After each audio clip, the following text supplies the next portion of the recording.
नमस्कार, हिम खबर में आपका स्वागत है। मैं हूं अनुष्का गैरोला।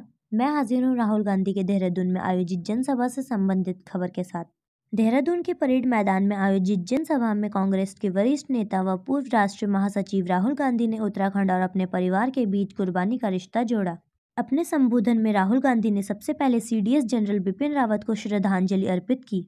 उन्होंने बिपिन रावत, उनकी पत्नी और सेना के जवानों की मृत्यु पर शोक व्यक्त किया। राहुल ने अपनी यादें साझा करते हुए कहा कि जब मैं छोटा था, देहरादून के दून स्कूल में पढ़ा करता था। मैं यहाँ आपके साथ 2-3 साल रहा। आपने उस समय मुझे बहुत प्यार दिया। कहा, शायद मेरे परिवार का और उत्तराखंड का गहरा रिश्ता रहा है। आज यहाँ आकर मुझे वो दिन याद आया जब 31 अक्टूबर को मेरी दादी इस देश के लिए शहीद हुई थी। फिर मुझे 21 मई का दिन याद आया जिस दिन मेरे पिता इस देश के लिए शहीद हो गए। मेरा और आपका कुर्बानी का रिश्ता है। जो कुर्बानी उत्तराखंड के हजारों परिवारों ने दी है, वही कुर्बानी मेरे परिवार ने दी है। जिन लोगों ने अपनों को खोया है, वह इस रिश्ते को अच्छी तरह समझेंगे।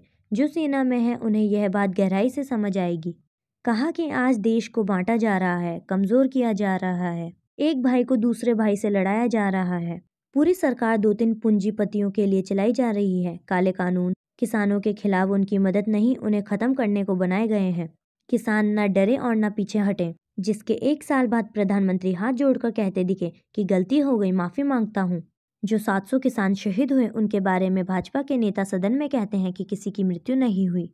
पंजाब सरकार ने 400 किसानों को मुआवजा दिया, लेकिन केंद्र सरकार ने नहीं दिया। हिंदुस्तान के किसानों की आमदनी उनसे छीनी जा रही थी।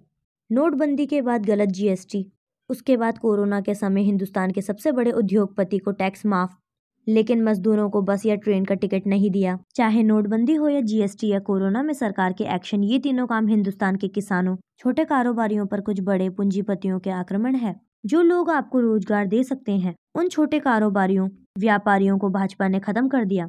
कहा कि मोदी केवल पूंजीपतियों की नीतियों को चला रहे हैं। जब तक केंद्र से भाजपा की सरकार नहीं हटेगी, तब तक रोजगार नहीं मिलेगा। देश की आर्थिक शक्ति को भाजपा नष्ट कर रही है।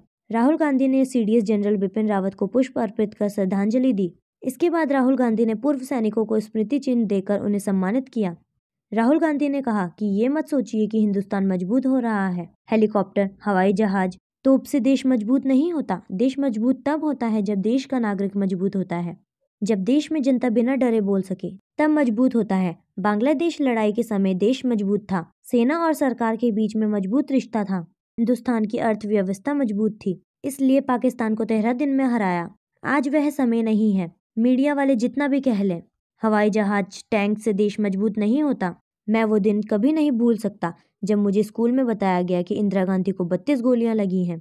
ऐसे ही बताया कि आपके पापा शहीद हो गए।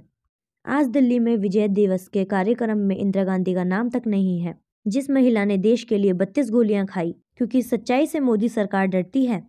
आपके सामने सबसे बड़ी समस्या बेरोजगारी की है। आपके लोग पलायन करते हैं। दूसरी मुश्किल महंगाई है। यह क्यों है? इंटरनेशनल मार्केट में तेल के दाम गिरते जा रहे हैं।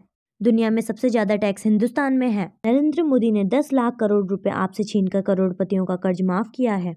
आपकी जेब से जो पैसा निकल रहा है, वह देश के चंद अरबपतियों की जेब में जा रहा है, क्योंकि वो नरेंद्र मोदी की मार्केटिंग करते हैं। प्रधानमंत्री मोदी पर हमला करते हुए राहुल गांधी ने कहा कि गंगा में बहुत लोगों ने स्नान किया, लेकिन ऐसा लगता है कि हिंदुस्तान में केवल एक ही व्यक्ति ने गंगा स्नान किया है। वहां योगी जी को परमिशन नहीं दी, बाकी का तो छोड़ो। नरेंद्र मोदी एक ही हिंदुस्तानी है जो गंगा में स्नान कर सकते हैं। रोजगार उत्तराखंड में तब आएगा जब छोटे व्यापारियों की मदद होगी। 2-3 पूंजीपतियों को पूरा धन देने से उत्तराखंड आगे नहीं बढ़ सकता। कहा कि जब हमारी सरकार आएगी तो किसानों की मदद होगी, रोजगार देगी, कानून बनाएगी, लेकिन किसानों के लिए बनाएगी।